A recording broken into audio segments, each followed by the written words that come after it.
Well, hello, friends, and welcome to the Truetone Lounge. Today we are in the studio of Vince Gill, probably one of the most celebrated and award-winning musicians of our time. I just collude with the Russians. It's the only reason I got any of that stuff. That's the only reason. Well, we're going to talk. We're going to talk guitars today, and we're going to have a good time. Cool. And if we don't have a good time, then we're going to quit. Then it's our fault. Yeah, it's our fault. So, of course, we're going to talk about guitars, but I have to talk about your singing, your voice, because that's kind of what got your foot in the door. So, when was it that people started saying that? Because of course, people, little kids can perform, and no matter what, they think they're cute. But when was it that you started really getting noticed for your voice? Well, it was later. It took me a long time to gather the courage to sing. Really? Yeah, I didn't mind playing the guitar because I could keep my head down and I could hide. Yeah. But once I started to try to sing, I was much more bashful than I ever knew, and then I realized I could sing okay, and the more I did it, the better I got at it, and that's kind of what I knew. If I was going to have a shot at doing anything, it would be my voice. There's a bunch of guitar slingers out there that can all play me under the table, and I knew that from day one. But that voice, I knew I could. It would just be, a lot of the bluegrass gigs that I got early in my teenage years, I played whatever was left over in the band. I played mandolin in one band because they didn't have one. I played banjo, I played guitar, and just depending on what they needed, but they always wanted the singer, So. Yeah.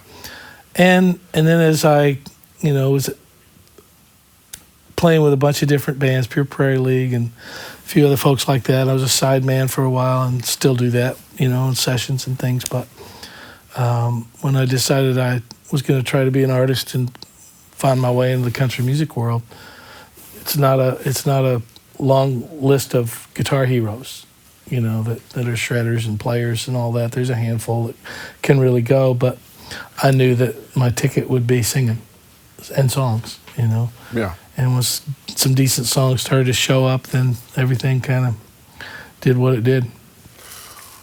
What did you do with to hone your voice? I mean, were there guys that you worked with that really kind of gave you a hard time or really pushed you as far as your singing, or like producers that you worked with? Yeah, early on, it was. I think it's interesting. I think most people assume that you were at your best when you had the most success, and I don't believe that. I think I'm a better singer now than I was when I had all my hits, and my ears tell me that. And that's all I've ever listened to anyway. Yeah. Is what my ears told me to do and not to do. And I got some great advice when I was just first starting to make my first records 40-some years ago. And it was Sweet Emery Gordy who, I was singing something. It was a real traditional country song. And he got on the talk back. He goes, "Hey, I don't mean this rudely, but we already have a George Jones and you're not him." Yeah. And it was great advice. It stung. Yeah. But I get it. Okay. He said, just find a way to sing like you. Yeah. You've done a lot of session singing. You've done so much so much stuff that people aren't even aware of. Yeah. And part of it is that, and what this hits on what you said before, to be a good harmony singer, you have to be a bit of a mimic. Well, because sure. you have to be able to blend with the other vocalist. So I guess that kind of plays into, you were kind of like, okay, this is a kind of a George Jones song. I'm going to sing like George Jones. Yeah. I mean, it's to me, it's a harder job being a sideman or being a session singer, session player, because you have to do what you do that fits what you're doing. You can't just go freewheel it all the time, Right. And so I always felt like when I was young, that's what I dreamt of being. Not a star. Yeah. I said, I want to be the guy that's on the back of the record covers that plays and sings on people's records. And that's what I really aspired to do. And even though I had a great run of success, I love the process of being a contributor. Yeah. I use this word all the time, ad nauseum sometimes, but it's a very democratic process. Yeah. The way you make a record and the way you gather with people and serve a song is what you're kind of supposed to do, not care about who gets all the attention or who gets to be the loudest or whatever, show off. And if you just do what's necessary, you don't get noticed, it'll help what you're doing. It'll make it better. And so that's all I've continued to do, because I love the process. I still do it all the time here, and I know that there's a bunch of records out there that people wouldn't have any idea that it's me. Yeah, I think it was like a Aaron Tippin record or something. There was something that you would sing, and it was like I had to really listen hard, and it was realizing that you were just blending in with his vocal sound. And those were hard sessions, because his voice was very nasally and kind of piercing, and mine isn't, and so I had to affect my voice in a way that would work with his, and that's, the phrasing, all that kind of stuff, it's really hard to do, and it's a challenge, and I love the challenge, and I love, I remember when I first started singing on Conway Twitty's records, his wife Dee pulled me aside. She said, "Now look, he's real particular about his harmony singing." I said, "I'll bet you $1 that he thinks I'm his brother when we're done." Because I'll have it seamless. I'll have it tight. I'll have it, just the way it's supposed to be. That's what I always wanted to be. Phil Everly, or I always wanted to be Don Rich when I was a kid. That's what I loved. And if you can take what you do and enhance somebody else and make it blend, and there's a thing that happens when singers sing together when it's just right. It has I'm not sure the right word, a buzz. There's a buzz that happens. It's like a guitar. If one string's a little sharp and one string's a little flat, they beat against each other. And when great harmony singing is really, really good, man, it's seamless, and it doesn't waver. I get one of the points I want to make. People have this tendency to think that people are just born with this talent, and then they just take it forward. But you put in a lot of hard work into doing this, into being able to blend. We're just talking about your vocals now, but just that really listening and really working hard at it. Yeah, and it's what the listener doesn't get to hear is how many times you screw it up. Yeah. Before you get it right, whether it's a solo, whether it's a vocal, whether it's whatever you do. Me and Rodney Crowell were having a conversation with Fred Foster one time, and we were telling Fred, said, "Man, you guys were way better. The way you did it. It was all live. And those Roy Orbison records were live, and you just did it. And we're overdubbing and fixing and splicing." And Fred laughed. He said, "Well, you might think that, but the next time you listen to, he named one of Roy's great hits. He said, you have to understand, Roy's voice didn't open up until the 47th take." He said between take 47 and take 53, we took those passes and cut the record together out of those passes where his voice was the very best that it was on the session. And it's the same process, just a little bit backwards now. What they're able to do with technology after the fact is astounding. Yeah. If you use technology for the right reason, you're not taking the soul out of something. People say all the time, they kind of bitch about auto-tune and this and that, and I go, the singer's either interesting or they're not. And all that's doing is making them more in tune. Yeah. It's not making them more interesting. Yeah. It doesn't give their voice more character. So it's either there or it isn't. That's the deal for me with singers that, you sing the phone book and all that, but there's something about their voice that doesn't speak to me. And a lesser singer that can't sing the phone book, but there's something about their voice that's compelling to me. I'd rather hear that, still that way. Did your parents support you when, because your dad was a lawyer and a judge, and so were they dismissive at all of you wanting to do music for a living? Not one day, not one conversation. Yeah. My father was a frustrated banjo player. Yeah. Not very good. I thought he was Earl Scruggs, but turns out he wasn't very good at all. But Mom played the harmonica a little bit, so they all loved music. There was always records played at my house, and I heard my mom. I tell this story at nauseum too. Most of my stories everybody's heard, but that's all you got. The stories you got. Yeah. And my mom was getting interviewed after I'd had a nice run of success, and she said, "Did it bother you that your son didn't take a more traditional route with his life and go get an education and a real job?" And da da da da. And she smiled and said, "No, I didn't really care much about having a rich kid." Yeah. She said, but I sure wanted to have a happy kid. Yeah. You know, and that music made him happy. Yeah. And that's kind of how I roll as Yeah. a dad. You know, I want my kids to be joyful. I want them to love their life. And, you know, some people look at a musician's life and think it's bad and it's hard and it's all, you know, all that stuff. I go, what's wrong with my life? You know, why would you want your kids to do what you did? I go, what I did was a blast. Yeah. You know, and very few people get to do something they love for their living, you know, and I was lucky. I got to. Still doing it. Were you a good student? Terrible. No, it's just awful. I'll tell you, good. I had algebra in 9th grade, and math didn't make any sense to me. I could barely balance a checkbook. And so I take algebra in 9th grade, and I flunk every paper, every daily paper, every test.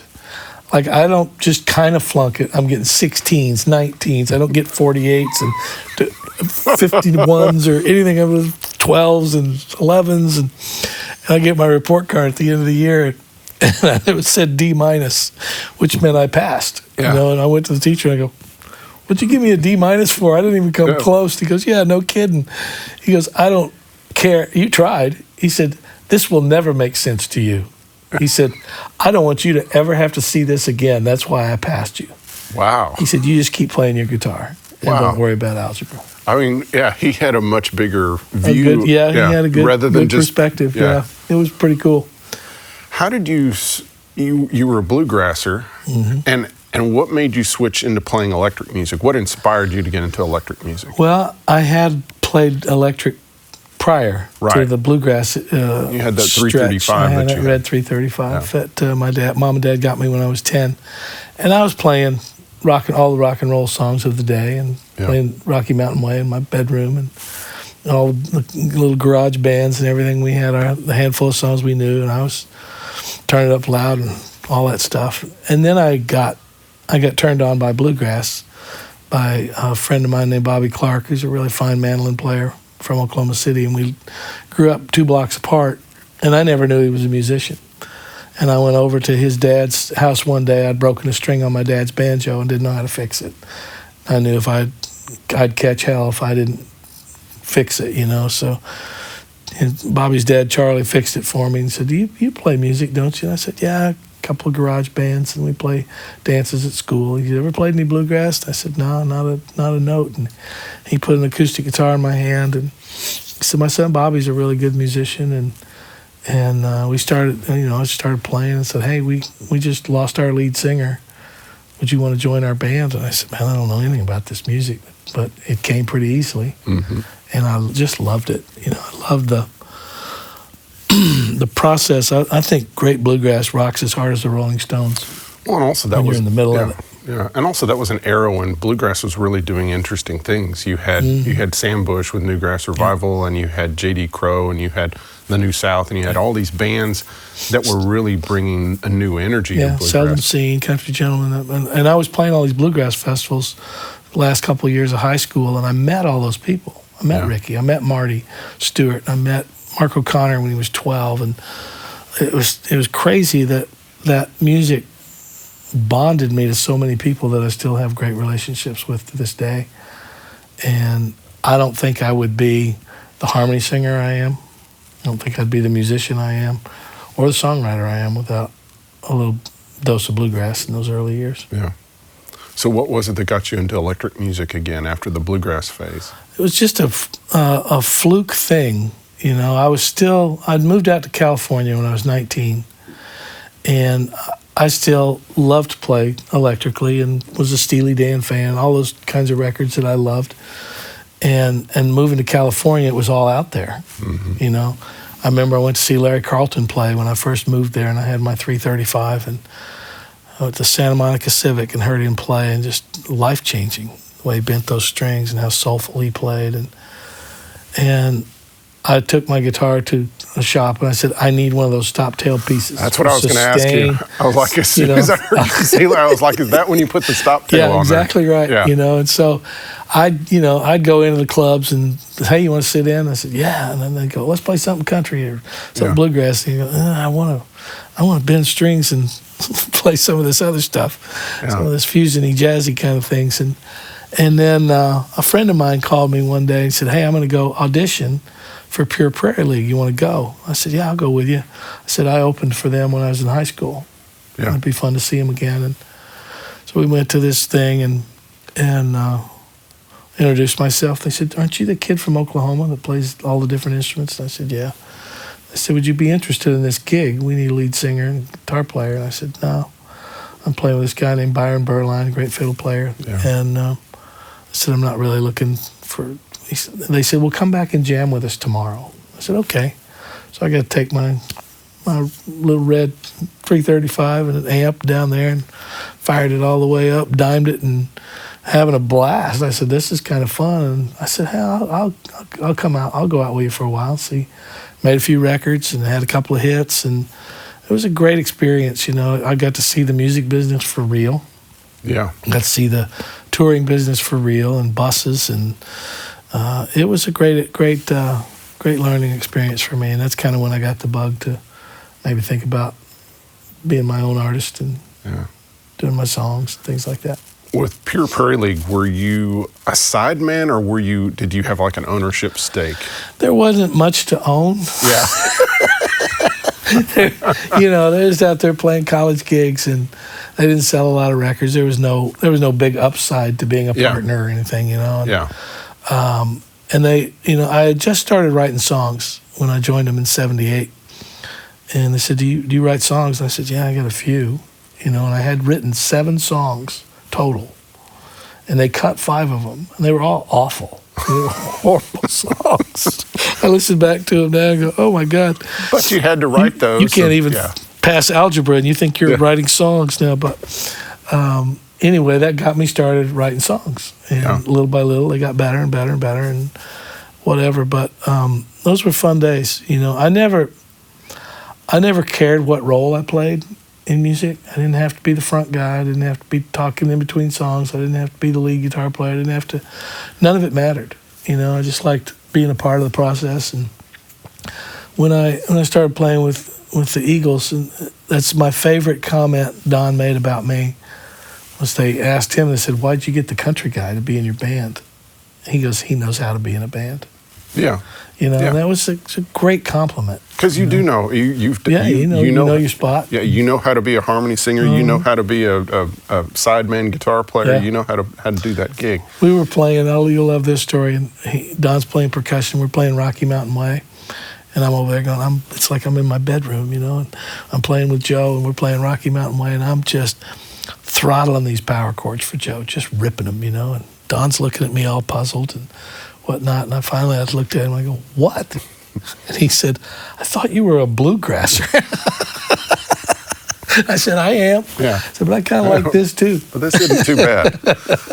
How did you meet like Albert Lee and James Burton and all the hot band guys? Oh, when I moved out to California, I was 19, and I moved out there to play with Byron. And Byron played on all those Emmy records. Right.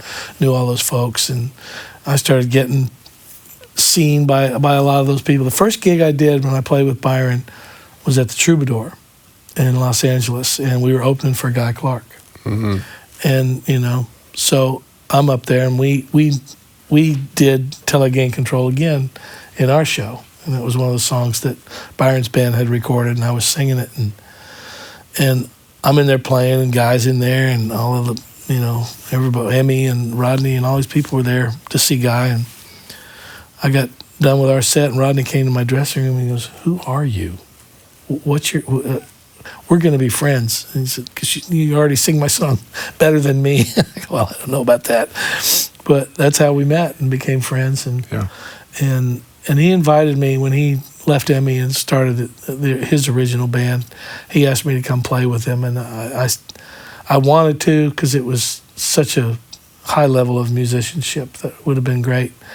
But Pure Prairie League had just changed to another record company and was getting a fresh shot at something. And I said, I think I want to give this one more shot before I bail on it. And wound up having a hit with Let Me Love You Tonight and a couple other songs. And then another year passed, and we were going to have our first kid, Janice and I.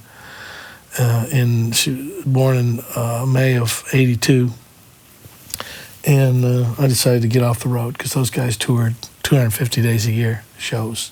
Wow. Killed it, you know. And I said, I can't be gone that much with a new kid coming. And so I quit, and I called Rodney. I said, hey, if you're up for it, I'm around if you need somebody. And then we started doing that and played with him and Roseanne, and a great stretch of life, you know, the killer band. And I'll never forget the first rehearsal.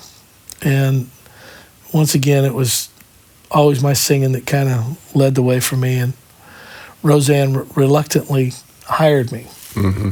And Rodney said, no, he can do it, you know. And so I'm replacing Albert in the band. And Albert and I played a bunch together when I was with Byron, the clubs and all that. And it was one of my dearest friends. And I didn't really get to know James until later. But all that to say is when we were doing the first rehearsal, Larry London's playing drums, and Emery's playing bass, so it's heavyweight everywhere you look. And we played the intro to the first song, a song called Rainin', and I have the intro. And I started playing the intro, and they kicked in, and I said, oh, my God, I got to play the best I've ever played right now. Mm-hmm. You know, and it was like just so intimidating. And I got through that song, and then she called My Baby Thinks He's a Train, which is all the chicken picking Albert stuff. And we finished the second one, and I killed the first one and killed the second one. And she came over to me, and she goes, I think I owe you an apology. And I said, for what? She goes, I didn't think you could do this like that. She said, in fact, the first song, I thought you got lucky. And so it was a great chair, you know, to sit in and be, you know, it's very fan friendly. You get to play a lot of the solos, and it's a pretty big, cool gig. And I remember once we played, and Michael Nesmith was gonna do a video, I think, for Rose, and he was at the show, and he came back and he goes, man, you just killed me the way you play, blah blah blah. He was very complimentary. I said, well, thanks. I said, full confession, I said I was maybe one of the biggest Monkey fans that ever lived. Mm-hmm. I said, I watched the TV show every weekend. I said, I even joined the fan club and wrote you a letter, said I wanted to be in the band. He goes, well, after hearing you play, I wish we'd have hired you. So I could have been a monkey. Could have been a monkey. A little bit of luck. From listening to your playing, it's at least obvious to me that Albert Lee's an influence on you. Oh, God, the biggest. Yeah. So when did you first hear him and meet him? When I first heard him, I think might have been Luxury Liner. Yeah. You know, one of Emmy's records in '76, '7, whenever that came out. And the reason I was so drawn to it, you know, I'd heard James play on Haggard records and different things. But with my bluegrass playing, flat picking, open strings, all those kinds of things, it all felt like it was related. Right. You know? And I said, this makes sense to me. And I understand. Like, I can hear jazz. I understand how it feels, but I don't understand the theory of it too well. But this really spoke to me, and I went out and I bought a Telecaster. Well, that's what I was, because it was like, because that guitar, that's your first Telecaster, right? Yeah. And your first Telecaster is a Blackguard. So I was thinking there had to have been, an Albert or someone influence you to where it's like, because he was playing a Blackguard. Yeah, of course. And you decided you had to have a Blackguard like Albert. I mean, that sound was so infectious, and not different from James's, just a telly's a telly, and they have the distinct sound, and it just kind of had everything I wanted to try to learn to do. And my favorite story about my telly playing is Hank DeVito, the great steel player, played with Emmy and Rodney and all of us forever and ever. he picked up my white telly one time and said, "Can I play your guitar?" And I said, "Yeah, man." So he picks it up and he starts yanking on it, bend, taking the neck and looking for this. He goes, "Where's the pull string?" Yeah. I said, "Doesn't have one." He goes, "Yeah, it does. I hear it every night." And I didn't know there was such a thing. Right. Right. Yeah. So I figured out, bending is critical to me. How long you take, how the pitch of it, the intonation of it all.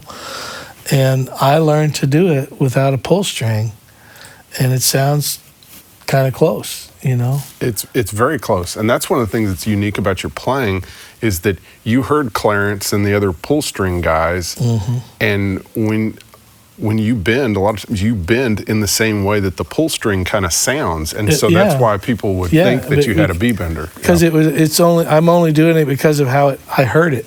Right.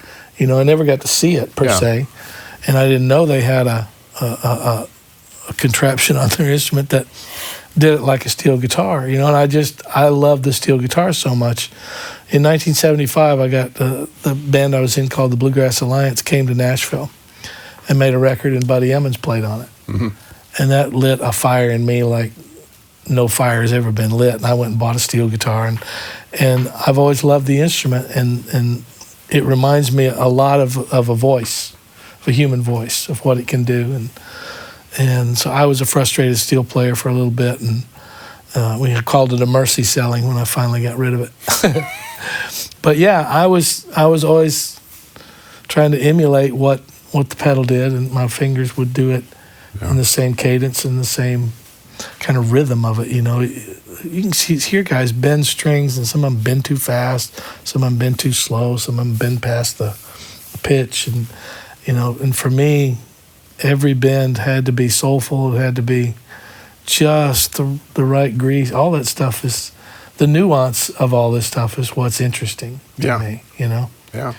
And not how much you can play, but how moving you can play with as sometimes as little as possible. There's times to blaze, and it's warranted, and it's what you're supposed to do. But there's other times that you're not. Yeah. I tell this story all the time. I got some producer that said to me after I played something, he goes, "That was great. That was impressive." He goes, "Play me half of what you know." Play me half of what you know.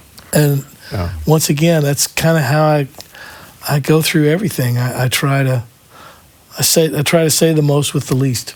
Yeah. There's did you ever sit down with Albert and try to get him to show you anything? Not really. Yeah. There was probably a time where I might have felt like he didn't like me because I played a good bit like him. And I hope he took it as flattery, because that's all it was. Right. And it was just so good. Why wouldn't you want to learn that? Yeah. And I play like him a little bit, but I don't really play like him. No, you don't. There's a bounce and a dance and a thing that Albert plays with that's better than anybody I've ever heard. His playing swings. It just dances like like Sammy Davis Jr. It's bouncy, it's fun, and we went to Australia together. I don't remember when, in the 80s, and I went over, and just him and we picked up a band over there and took 2 Telecasters and played 2 acoustics, and we just had the best time. I was never I wouldn't say I was intimidated, but I wasn't afraid to play, because I've never, too many people, they just look at guitar playing like it's a shootout and it's a contest, and it couldn't be more wrong. I don't think the guitar players really feel that way. Some do. You can tell who's trying to bury you. Right. And who's friendly. We all get our day in the sun, and we all get used up and then cast aside. I don't care if you're a record producer, you're a songwriter, you're a musician, you're an artist. It just, I always tell young artists, I said, "Man, have a good time." I said, "They quit playing Elvis, and they're going to quit playing you." That's right. Absolutely. And you just got to know it's coming. It's coming. And it's okay. Yeah. It's the way it's supposed to be. Your kind of Telecaster rig, it seems like you had that 53 Tele, and you had a twin with JBLs, and that was kind of... Two twins with JBLs. Because that was kind of the rig, was you were supposed to have a twin with JBL of course, speakers. yeah. But it was interesting, because I would as bright as that could be, Yeah. I would always roll the tone pot about Right. halfway back on the Yeah. Telecaster, and then your amp could be brighter, so it wasn't as sizzly as the top end of that tone pickup. And you've talked about learning that trick from Roy Nichols. Mm-hmm. So did you ask him that? I might have just heard it. Okay. I don't remember. Okay. You know, So did you ever meet Roy? I don't know. Yeah. Okay. I can't remember. Yeah.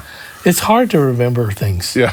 It really is. I'm 67, and I'll think of somebody, and I go, "What's their name? What's their name?" And it's getting worse and worse. It's bizarre. I get it. But maybe maybe I just heard him say it or watched him say it, or Because I learned it from you in Guitar Player magazine, like in the '90s. That, Really? Because it was like I always thought, well, you just keep the knobs turned all the way up on the guitar, and But I had never thought about using the tone control on a telly, and it was like that's such a great. It's not a trick, but I mean, just I think it's like really you just turn it down a little bit, and it just really tames. It still sounds twangy and good. I think a Telecaster is way too bright. Yeah. Most of the time. But that's what's so cool about my white guitar is it's not that crispy, bite your head off kind of tone. When did you start using a compressor pedal as part of your rig? Oh, the whole time. Yeah. And I use it more. I use it more for a gain than I do to squeeze the sound. Okay. And I don't the sustain of a compression. I don't turn up very much. Yeah. But I use whatever my volume is all the way up, and I use the compressor and use the gain. What it does, it evens the sound out for me in my ears, and that along with rolling the tone back a little bit and whatnot, it kind of warms it, and I use it as a little bit as a boost. Yeah. To some degree, but I'm not I don't know much about pedals. Yeah. I just dial them until they sound good to me. Is about all I know how to do. How did you learn about the compressor pedals? I mean, who did you see or did you just? Man, the first, you remember? I think it was it Ibanez that had a multi-effects unit, and it had a compressor, it had a delay, it might have had a distortion and something else. I don't remember what, but you could just step on each one. It had knobs on it. It had it was like. I think I still have it somewhere, but I just liked, I'm not crazy about compression on a humbucker. Yeah. But I sure like it for just a little bit. I can't remember the name now of the pedal that Buzzy Featon turned me on to. And it's a green compressor pedal. Like, dang, I wish I could remember the name of it. But it really does a beautiful thing because it takes the sound and it blooms. Yeah. Is that the little green one? I don't know. Is it what you're using now? Yeah. You could tell me what it's called. And it's like a know Gaiatron or something like that. It's some strange it's a name. Funny, and it's a little green. You don't find, Yeah. But you used a Boss compressor for a long time. But I always found that one sucked the sound up a little bit too much for me. Yeah. And this one doesn't. It doesn't squeeze it as hard. Yeah. Does that make any sense? Yes, absolutely. Sounds a little randy. Sound a little randy? Is that what you said? Yes. Oh, golly. Oh. Now here come the comments. Oh. So the 80s is kind of an interesting era for you because it's like you had a solo career, you're on RCA. A quick aside, recently Mary Martin passed away. Yeah. And did she manage you at one point? Yeah, when I first signed with RCA. Yeah. So Rodney posted something on social media where he mentioned that both you and he were managed by Mary. And he said the term, and I'm hoping you can explain this, he said that both of y'all were unmanageable. Of course, those are Rodney's words, but do you have any idea what he meant by you being unmanageable? I think we're both a couple of knuckleheads, but we're so, I don't know, we're tight. Me and Rodney, we're as you're like tight brothers. And I don't know, the guy I work with now, Larry Fitzgerald, he's who I found after Mary decided she couldn't, I couldn't make Mary enough money to survive. Yeah. That's why she took a job at RCA in the A&R department there, and she had to. And so I found Larry, and we've been 40 years on a handshake, and he says the same thing. He said, "You kind of manage me more than I manage you." Wow. I don't know if that might mean the same thing, but I don't need a lot of coddling, and I don't need, it's just pretty. And take care of myself. But managers are pretty darn important, though. They are. They're critical. How connected they are and the things they can make happen for you. Yeah, and it's you need nobody can do this on their own. You need a tribe to cheer you on, help you out, and connect the dots and keep the wolves away. And I've been so lucky. Same business manager just passed away last year, Chuck Flood. Larry for 40 years. Same lawyer, John Frankenheimer and his firm, Loeb & Loeb. I've had the same folks my whole career. Never changed anything. I'm so lucky. That's amazing. Yeah. On Rodney, you played the solo on Stars on the Water. That's a great solo. Oh, thanks. And also the fact that it's Hank and Albert, playing that opening run, the kind of boogie line. Yeah. And how did you end up getting to play the solo when Good you got question. Albert? I don't know. No offense. None taken. But I it's a thought great the same solo. thing. Yeah. What are you, nuts? It was that chair. It took a while, and even when you had Albert, you had Richard Bennett, you had Stuart Smith, you had all these just world class, really great recording kind of guitar players. Yeah. New parts and knew really how to make your part count and mean something. That's a great tribute to Richard Bennett, who played on a lot of those records back then too. He didn't want to play solos. Mm-hmm. When I started playing with Rodney's band, Richard was in the band. He goes, "You play all the solos. I like to play rhythm." Yeah. So, okay. And once again, it was a while before I think Rodney trusted me to play some solo stuff. But even then, it's been minimal, over the years, and that's okay, So. And there was also Foster and Lloyd had you play on a cut of theirs. Mm-hmm. What do you want from me this time? That was a fun, snaky Telecaster solo on there. And then you finally get your MCA record deal, and you get with Tony Brown. Yeah. And he starts and the machine starts working in your favor. Right, but I also I don't know if I was wise enough, but if that's the right term, but I knew that I didn't need to go show the world that I could play the guitar. Yeah. I'm going to let you discover that. We talked earlier about Two Twins and my Telecaster, and I showed up at a TV show in 1983 called New Country, where you went and played your record and the songs on your record, and stage manager came, looked me up and down, he looked at my tele, he goes, "Is that a prop?" Yeah. I said, "Well, you'll find out." and this is going down the rabbit hole, but you had this funny sticker on your telly at that point. It was like behind the. What was the sticker? It was a backstage pass from playing with Rose. I love what it said. It said, "I can go anywhere I want." That's what it said on the backstage pass. And that's why you put it on there on your guitar? Yeah, exactly. You just had it on there for a while, then I took it off. It fell off. I don't remember why. But. And also, you had Rusty Young playing in your band for a while in the there. late 80s. Yeah. And he was fun because he didn't, I wouldn't say he didn't treat the instrument with the reverence Nashville pedal steel players do.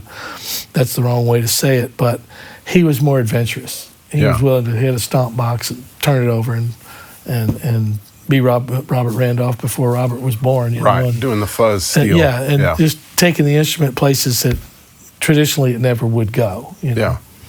That's why somebody like Paul Franklin, Tommy White, these guys, they're brilliant, and they can do so much more than just what everybody expected the steel guitar to do. There was times in country music's history where the instrument fell out of favor. In fact, when I recorded "When I Call Your Name," Paul played on that. A lot of people thought it might have been John Huey, but it was Paul Franklin. and we'd cut the track, cut the song, and Paul played the back half of that solo. And it was slightly pedestrian, because in 1989 nobody was using the steel guitar like that, Right. And I called him. I said, "Hey man, would you mind coming back and replaying the solo on this waltz we did?" And he said, "Well, I like what I played." And he was kind of pissed.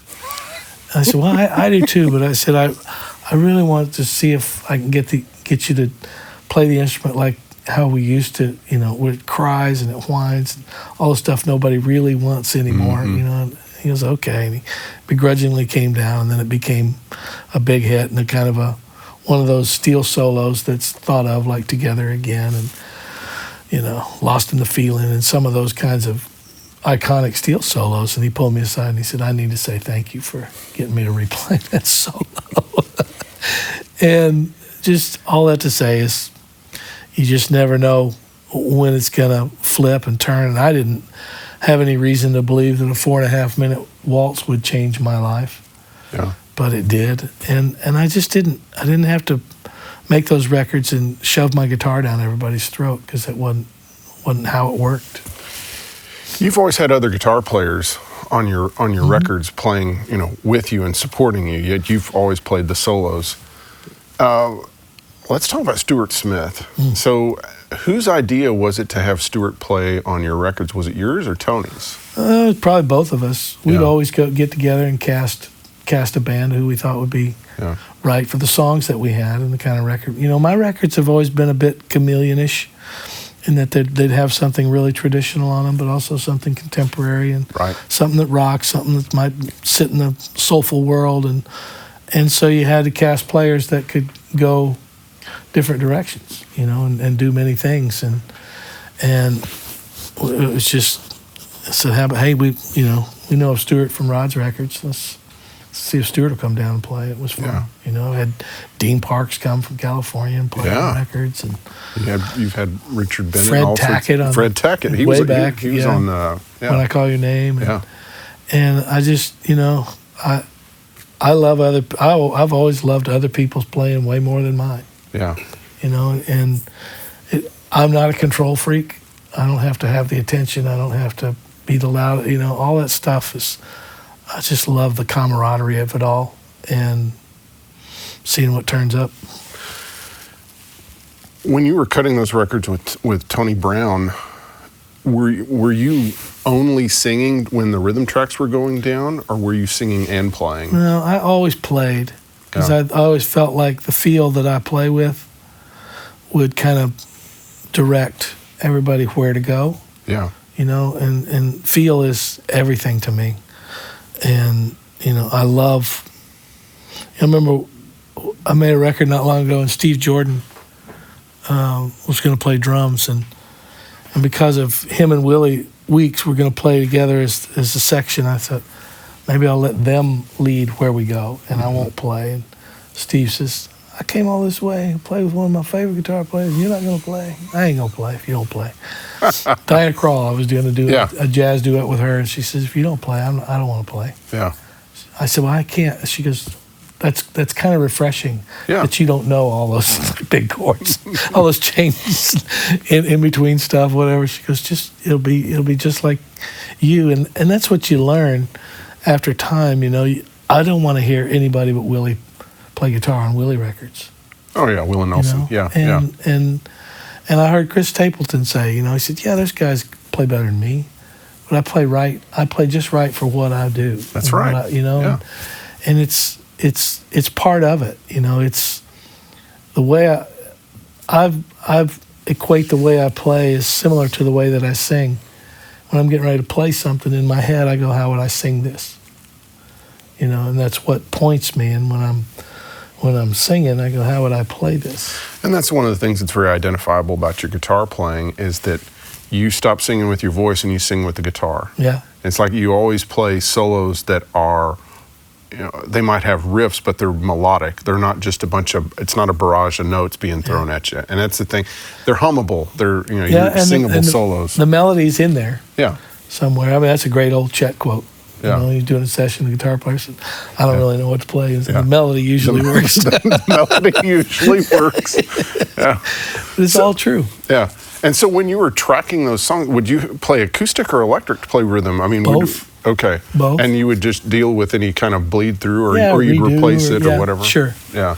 Like, we couldn't have done Liza Jane if I didn't play that groove and get that swampy thing going. And I don't know.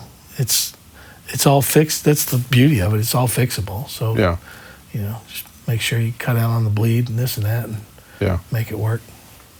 Did you talk about Stewart's kind of contributions to your records? God, it's been so many years ago, but just beautifully iconic parts. Like I Still Believe in You. I always think that's brilliant guitar playing with what John played on the keyboards, and so identifiable. And once again, you're not looking for something to blow your skirt up. You're looking for something to serve the song, and that's what great musicians do. They listen to each other. Yeah. What you play affects what I play, and what I play affects what you play. And it's a nice dance when it goes the right way. One of the few albums where you did more of you mimicked a little bit was the Bakersfield album. In it, and not really on the Merle cuts, but more so on the Buck cuts. You kind of moved your voice more in the Buck Owens direction. I did, and purposely, and it was such a fun record to make with Paul, because adored both of those artists and the music so much. It probably shaped me as much as any. Yeah. And we picked songs that, so often those records never really got to let the musicians shine. Yeah. They'd get to play a turnaround, an intro, and that was about it. 2.5 minute song, you didn't have time to hear the guy go whittle away and play a solo over a verse and then a chorus and whatever. And so we picked things that were more suited towards the musicianship than me being the singer. I sang the songs, but we chose songs to where really his steel playing and my telly playing would be kind of the focal point. I think I played Strat on one song on that Holding Things Together record. Ooh, yeah. And bent some strings in a different way and all that. But Holding Things Together, I mean, that's a song. Yeah, it is. I mean, you couldn't go wrong with any of them you picked. Yeah. But, there was a few of those that I've been singing in my whole life. Yeah. That was, you sit in with a bar band and go, hey, let's play Holding Things Together, or, Together Again, or some of those things were the ones that, I Can't Be Myself. Pretty obscure Merle track that was written by Steve Young, I think. Yeah. And I always sang it wherever I went in the club. It was easy and everybody could follow along. And that was great fun. Your guitar playing on that album is really interesting because you tip your hat to Burton and Don Rich and stuff, but on a lot of the cuts you're playing with your fingers instead of a pick, and you kind of did kind of a bit of a departure. Yeah, I think I just, like I said, I play what's in my heart, and I hate records that are note for note.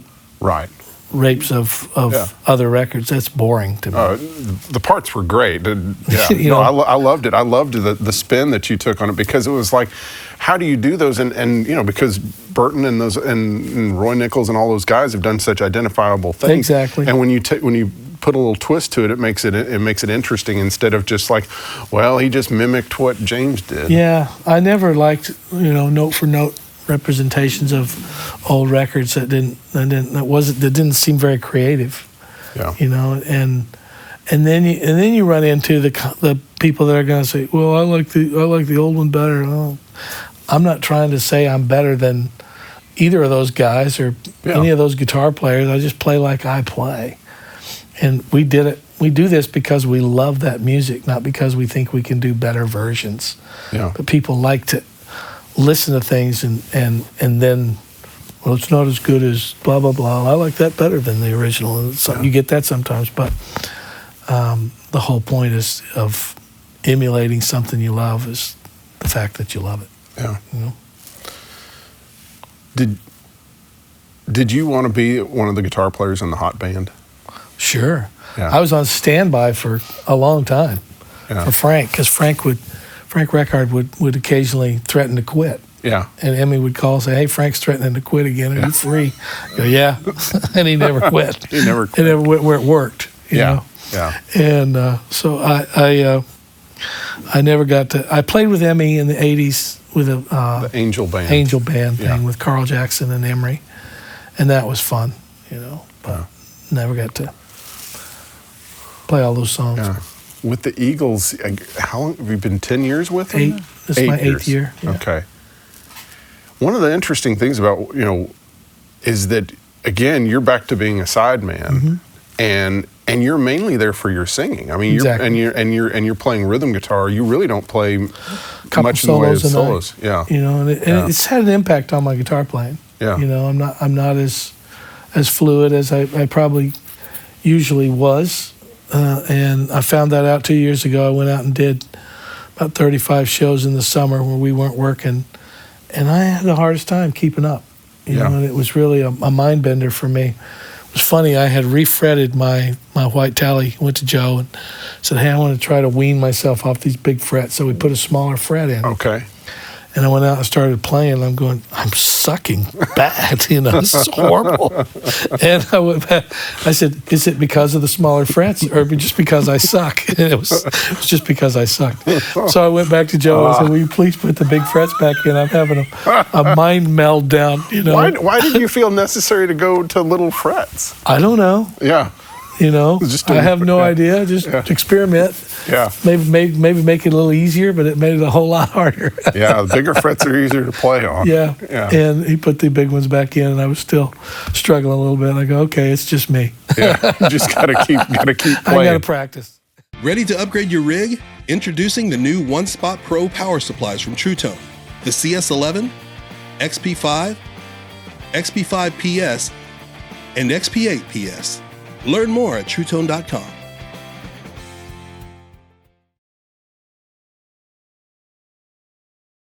That's got to be close to my best friend. The old, I guess the old joke: if the house is on fire, is this the one? This would be one I'd grab first. And what would be the second one? I've got a Martin that I bought when I was 18. Oh, the one with your kind of college money, your savings. I saved all the money. I spent everything I had to get it and was broke. Yeah.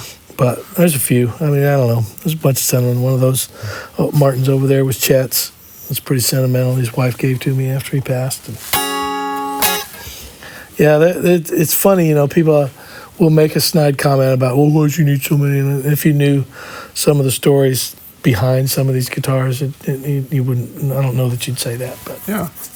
Because these and every guitar is different. I mean, even though I know you have a bunch of blackguards, none of them hang with this one. Right. This is my favorite for me. Yeah. Just for me. But They're all different, and and that's the thing that when you go down the rabbit hole, it's just crazy, because it's like the more you get into it, the more you find out that they sound and feel and react differently. Exactly. Yeah.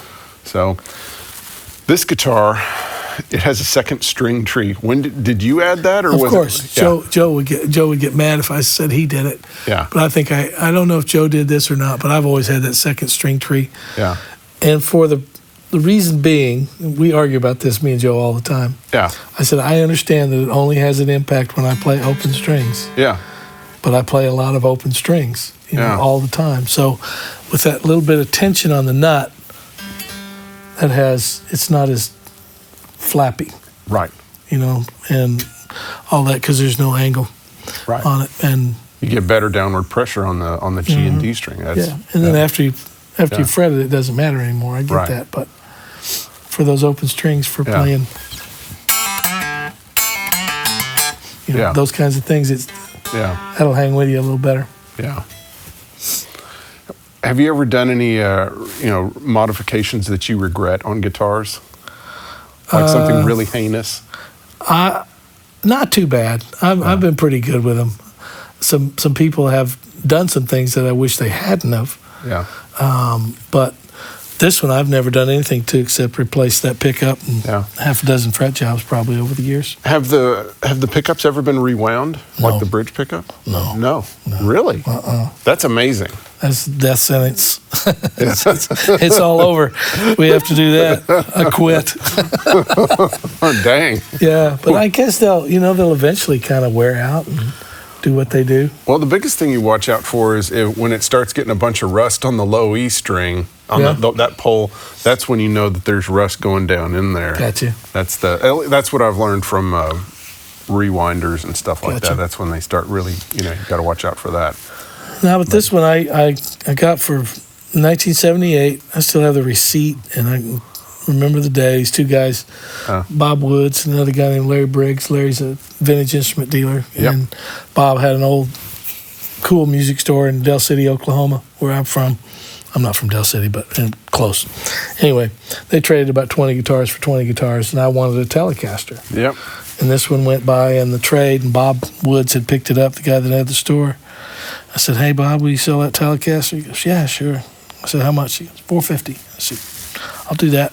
And it might have been worth another $200 then. Yeah. $250 might have been worth a little bit more. And so I paid him for it. And every time I saw him from then on until he died, he would look at me and goes, "God dang, you got to me on that Telecaster." I said, "Bob," I said, "that guitar saved my butt. Yes. It made me famous." And he's made thousands of deals where he made good money on it. Yeah.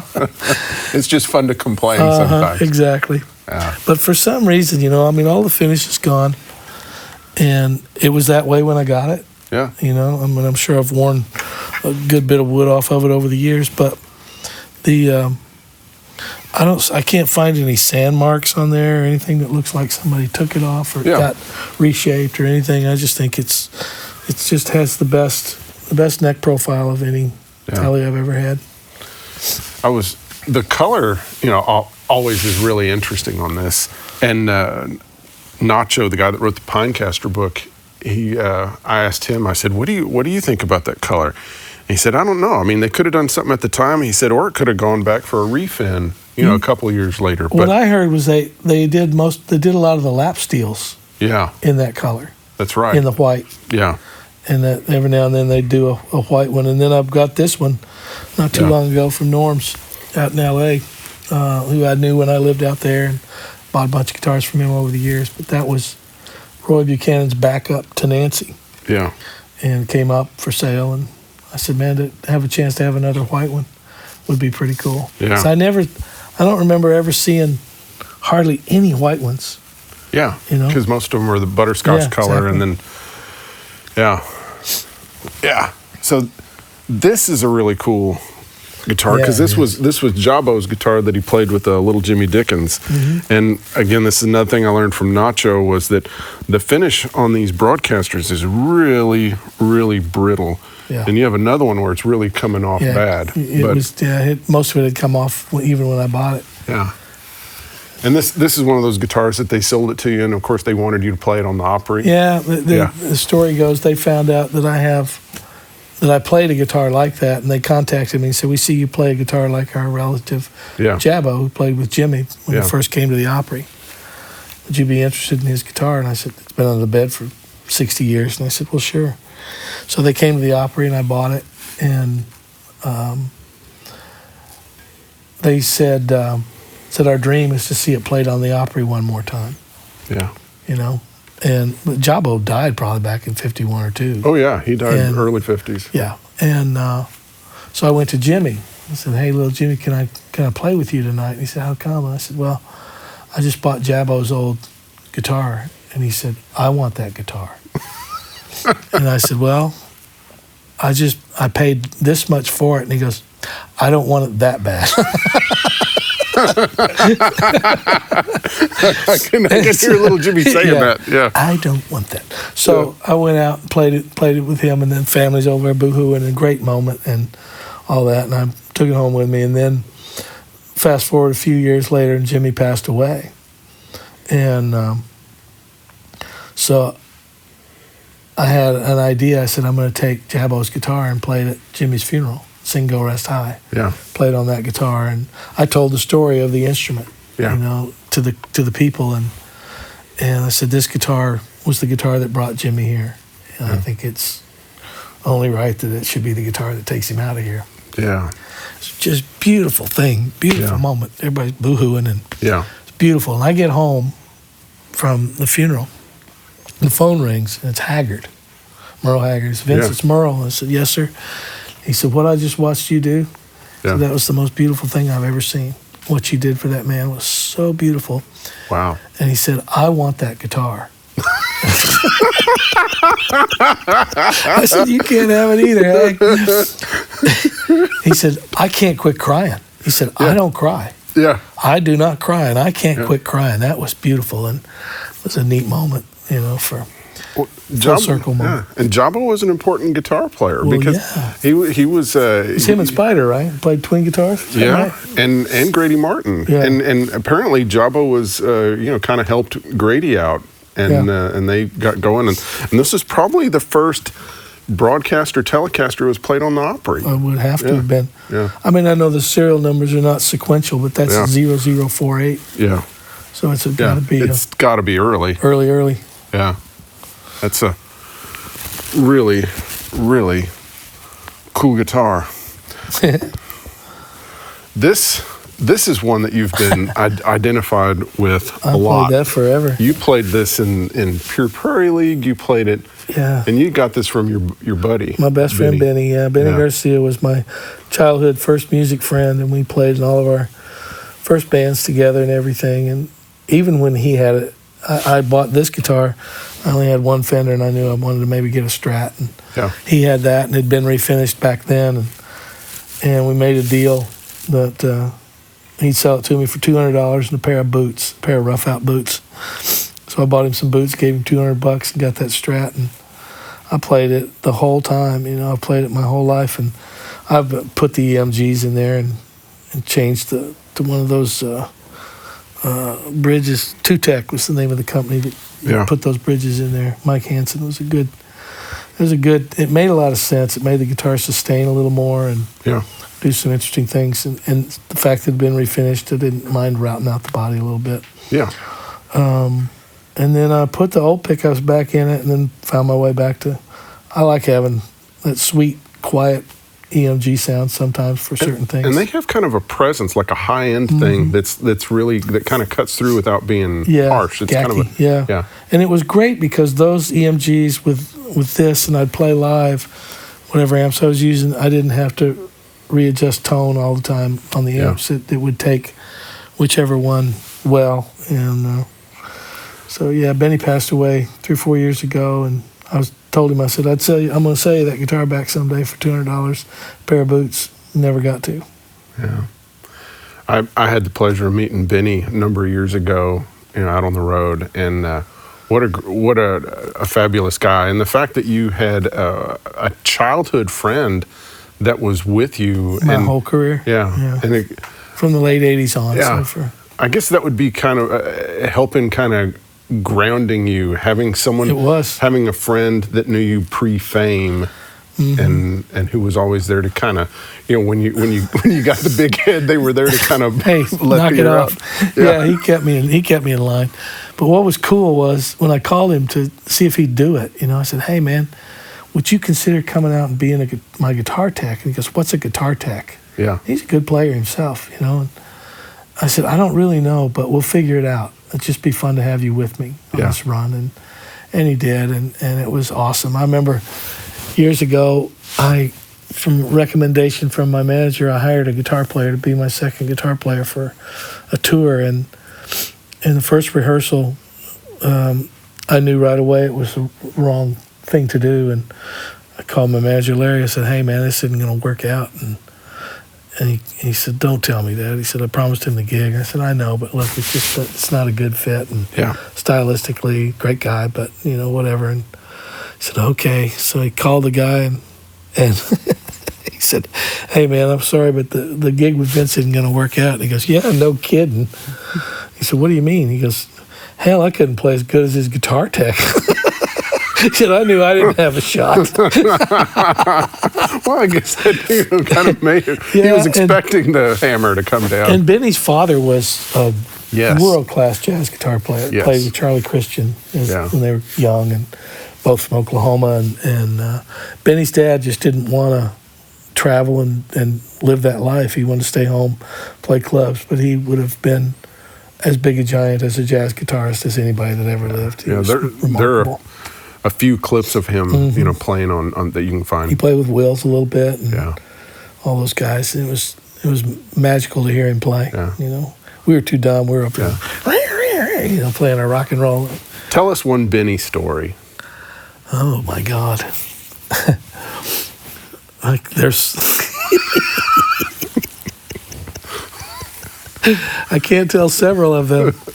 We lost him in Europe once, and Benny he'd been known to have a good time once in a while, and we were in Amsterdam, I think, and it was time for gig was over, and we were gonna leave in 2 or 3 hours, bus call, whatever, and there's no Benny, and there's no cell phones back then, and we didn't, what do we do? Yeah. Well, we leave him. So we left him and went to the next gig. And somehow in hell, he managed to find his way to the next country and to the gig. And boy, Larry lit into him good. He said, I don't care whose best friend you are. He said, you ever do that again? He said, I'll run you off. But no, he was beautiful. I remember my favorite story of Benny, he'd partake a little bit in occasionally have himself overserved, but when his father passed, he called me up and said, man, my dad just died. And I said, oh man, I said, can I call you back in just a little bit? I'm in the middle of something. He said, yeah. So I called him back that night, and he was pretty buzzed, and I talked to him for 3 hours. We talked about everything. We talked for about 3 hours. And the next day, he wakes up, he turns over to his wife, and he says, I can't believe that son of a bitch didn't call me back. He told me he's going to call me back. That son of a bitch didn't even call me back. My dad died, and he didn't even call me back. His wife said, Benny, he called you back. You talked to him for 3 hours. I did. Benny was a party. He was the best. It was interesting. He was my first music friend. Yeah. When I was 6th grade, I think I had just gotten my red 335 and was sitting out on the porch playing it through my super reverb, and he rode by on his bicycle, and he pulled up in the driveway, and he goes, hey, man. He said, I play guitar too. And I said, you do? He goes, yeah, I live a couple miles away, so we should get together. And we did. Got together and started our first garage band. Yeah. Larry on drums, Benny played bass, and I played guitar. We were a bad power trio. Low voltage. Yeah, we went through it all.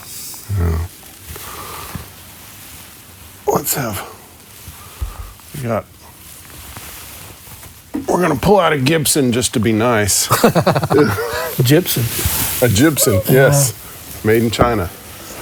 So you talked about Larry Carlton earlier, and one of the fun things is seeing you at the Christmas shows that you and Amy do are a lot of fun, partially because you get to see kind of a different side of you, and on some of the tunes like you would do This Christmas, and you just go off playing the 335, and you're playing in kind of a Larry Carlton kind of stylistic thing, and it's fun hearing you play the 335. So is this your favorite one? It is. I mean, my red one is obviously my favorite, but this is the best sounding. And I was with Robin Ford when I found this and down at Carter's, and he started playing it. He goes, I think this is the best 335 I've ever played.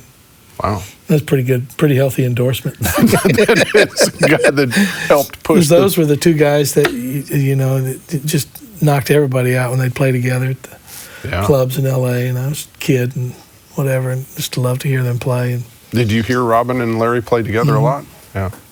Yeah. They play some of the clubs out in L.A. And the guy Mike McGuire that worked at Valley Arts, he's the one that did all their setup work and fret jobs and everything guitar-wise for them, and I started going to him, and I said, make my guitar play like theirs, and put big frets in and all that stuff. What year is this? 59. Yeah. this is really something. You know, it's not too big for a 59. A lot of the 59s are too big for Yeah, me. they got big necks on them at times. Yeah.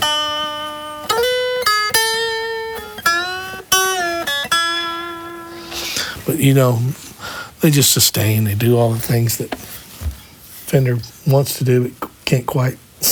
Yeah. It's a different beast. And then that's the thing. It's nice, you know, because, you know, when you play the Tele, when you play the Strat, when you play the 335, you know, you get different parts of you. You get different parts of your it makes you play influences. different. Yeah. You know, Yeah. and that's what I'm always doing. I'm not trying to play this guitar on everything.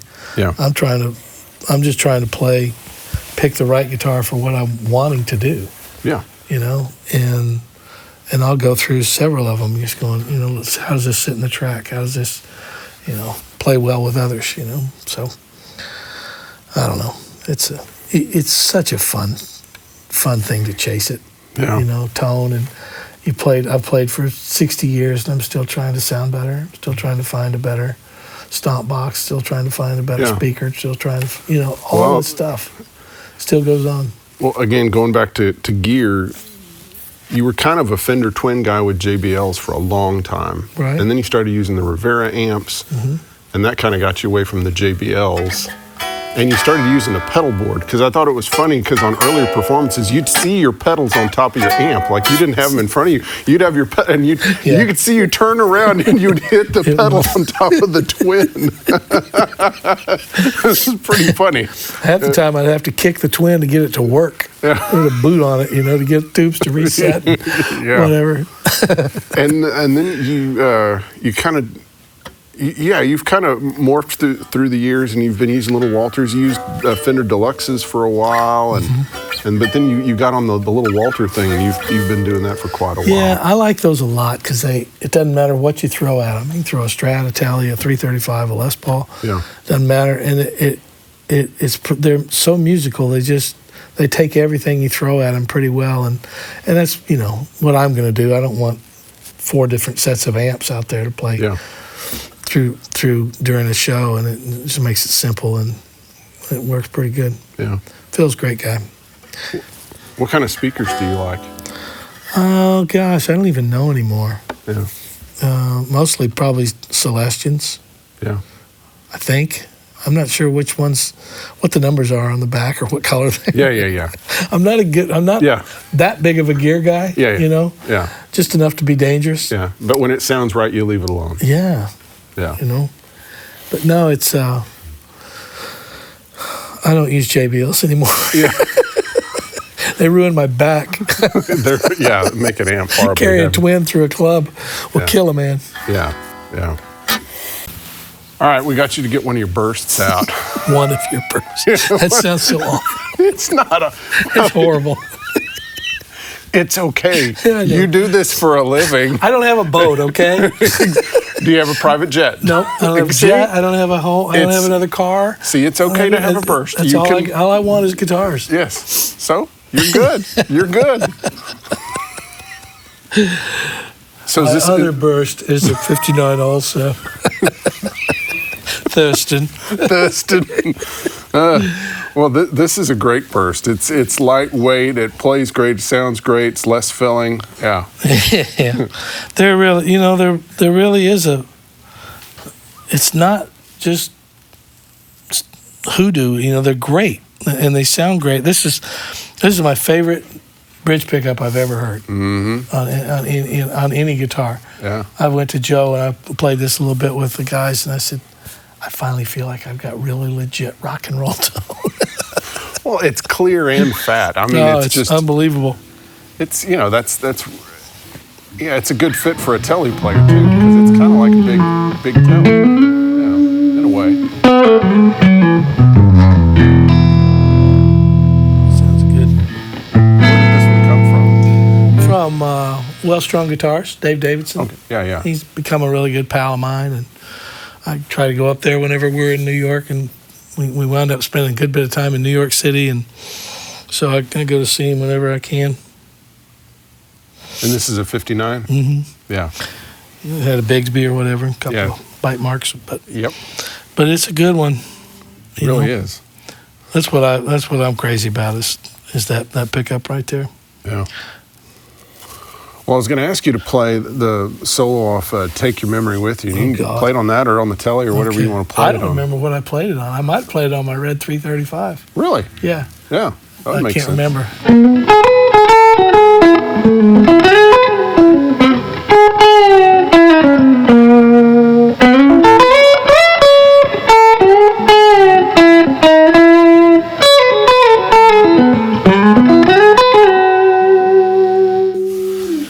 Was that a composed solo, or was that something that you came off the?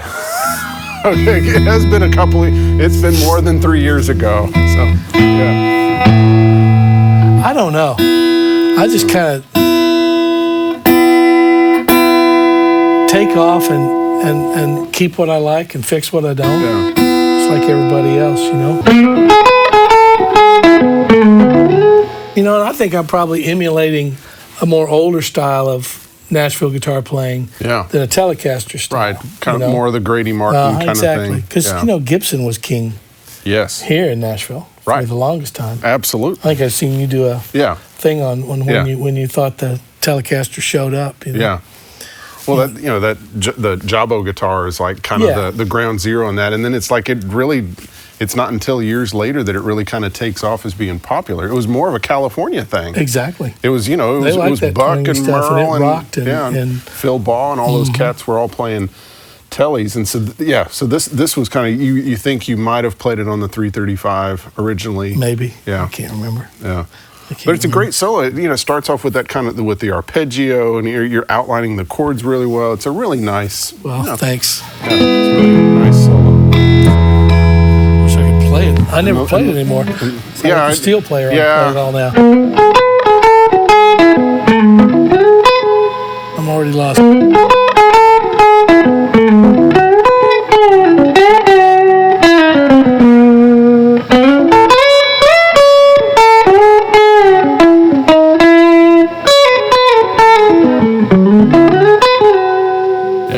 Just swingy. Yeah. Dances, swingy. you know. Yeah. And I learned a lot more about shuffles in the last 30 years than I knew in 1990. Yeah. You know, I loved them, and we played them a lot. Rodney, we loved playing shuffles together. And I loved being Don Rich, and he'd sing, and we'd do all those songs. Yeah, like on Diamonds and Dirt. Yeah. Yeah. But we did Above and Beyond on that record, and Buck said, "That's great, but you could have changed one note of it." I said, "No, we did it." I think Paul played the solo like Bromley. Yeah. Even, I can't remember. Well, it's a great tune. Yeah, it is. Most of your solos are they more off the cuff, or are they composed, or how do a lot of them come together? They just evolve. Yeah. And what's interesting is I find that my first impression is generally got some validity to it, and then I refine it. It may start, and I'll play for 30, 45 minutes, go, hey, play me the first thing I played. Let me, kind of, and I just think soloing is no different than the writing of the song. It has to have a beginning, a middle, and an end. And, I don't have an idea in my head of what I think it should be, I just start playing and it finds its way to me, Most of your solos, would they be overdubbed? I mean, or would you? Yeah. So you would track the song, and then would y'all have like an overdub session later on where it's just you and the engineer and the producer, or would you have everyone there? Or? Yeah. Everybody's gone, so it won't waste time. So everyone's not smoking a cigarette. Yeah, well, you can't afford to be doing overdubs while you got 6-7 guys on the payroll paying them session fees and all that stuff. You got to track while you got the guys there, and then you sing and do the overdubs later when you can take your time and you're not making somebody else wait for you. That's a lot of tension when you have to play and there's a bunch of people waiting. But now that I do all my recording here, I take as long as I want. I don't have to be in a hurry, and sometimes it comes, sometimes it doesn't. Lay it down, try it again. Yeah, another day. Try another day. Yeah. What of your solos are you most proud of?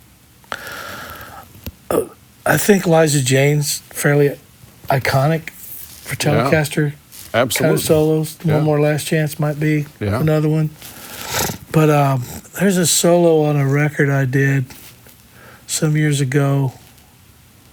What was this song called? Me and my girl. You can hear a little, tip of the hat to Mark Knopfler. Of course. Yeah. I mean, I didn't start playing with my fingers until I saw him doing it, and he was doing the. Yeah, that's a cool groove. And that groove's way deeper than Yeah. swings more, Yeah. It's got more dance in it or something, but. Yeah. And the difference in sound, I've been through this many times, but when you play versus, it has more, just the notes just. It blooms differently. Mm-hmm. Yeah. Are you willing to play a little bit of Liza Jane? I don't know that I can. Okay. Are you going to play it on the Les Paul? That's great. Why not?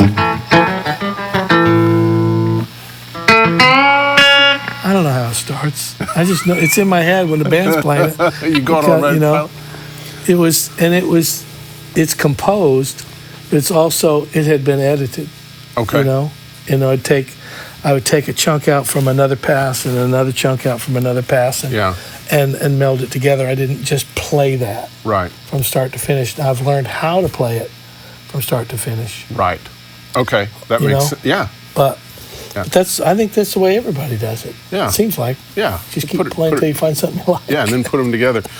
The bends on it are really cool. When you do the bend, because those are kind of like Clarence White, kind of bendery kind of licks, because you're bending one note up to the same one that's being fretted, and you climb up the neck with that, and it's a really snaky, cool sound.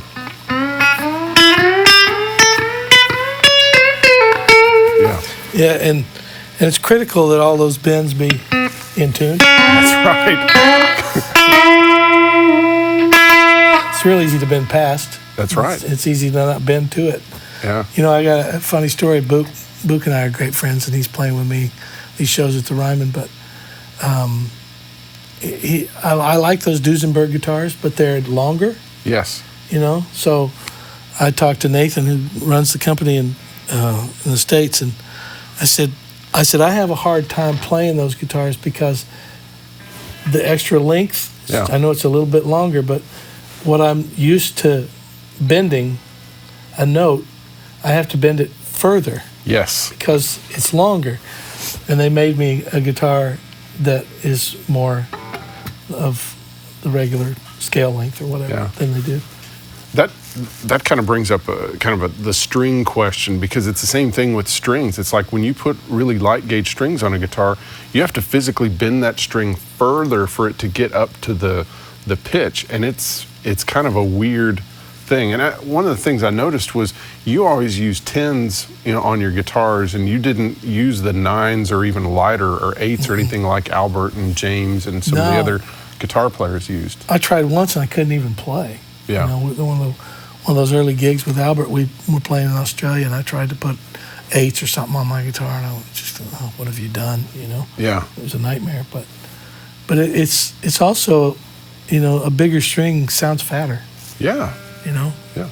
And I'll use different strings for different, guitars. Like I'll take a Tele and tune it a half step down, or any guitar, tune it a half step down, maybe one a whole step down, and use 11s, because then it compensates for not having as much tension. Yep. And every guitar is different, but every guitar likes a certain thing on it, so. As you've gotten older, have you had to lower any of your songs? Like, have you had to? No. Wow. That's remarkable. It is remarkable. Some people's voices hang in there and stay in there forever. Like, whenever you come around, I cut in B. I do it in C now. Yeah. It's a half step higher. Yeah. Which is stupid, but I like playing the guitar in C better than I do in B. Yeah. And I like playing this chord better than this chord. And so some of the stuff, I'll change keys on a song just because of how it will flow with the writing a set. And when I'm doing a set, it's like sequencing a record. Yeah. You know, and key, the way certain songs follow other songs is critical because of the key they're in too. You know, I think about all that nerd stuff. You know. Yeah. And you know, hitting on, you know, some of the players have been in your band and such, you have always had an amazing band, no matter what. Yeah. You've always put, and to me it kind of goes back to being in those great bluegrass bands, seeing the Hot Band, being in the Cherry Bombs. You've always. Well, yeah, Rodney and Emmy taught me that. Respect those guys. You know, most people take a road band out and don't pay them any money, and you know, 3-door room and whatever, you know, all that kind of stuff. And I didn't never want to do that. Yeah. And I had to deal with my guys back when I was really touring a lot and doing well. I said, I'll make you a deal if you come play in this band. I said, if I do better, you will too. There won't be a base pay. There'll be if I make more, you'll make more. Yeah. We'll make this thing work for everybody. Yeah. Oftentimes their bonus checks were bigger than their normal salaries, you know. But, you know, because I've been that guy, you know. You've held on to good, yeah. And even as you've had, you know, I've had people treat me good. Yeah, you know? yeah, and then you've had John Huey and Paul Franklin and J.D. Manis and all these cats, you know, play in your band. Yeah. But you know, once again, I think that they would all tell you I give them the respect they deserve, you know, and so yeah, I could have made more money if I'd have cut back here and cut back there, but didn't matter too much to me. And you're particular about the way, like, at one point I was talking to Jed Hughes, and I asked him, I said, what is it like, you know, playing with Vince? And he said, Vince hears everything.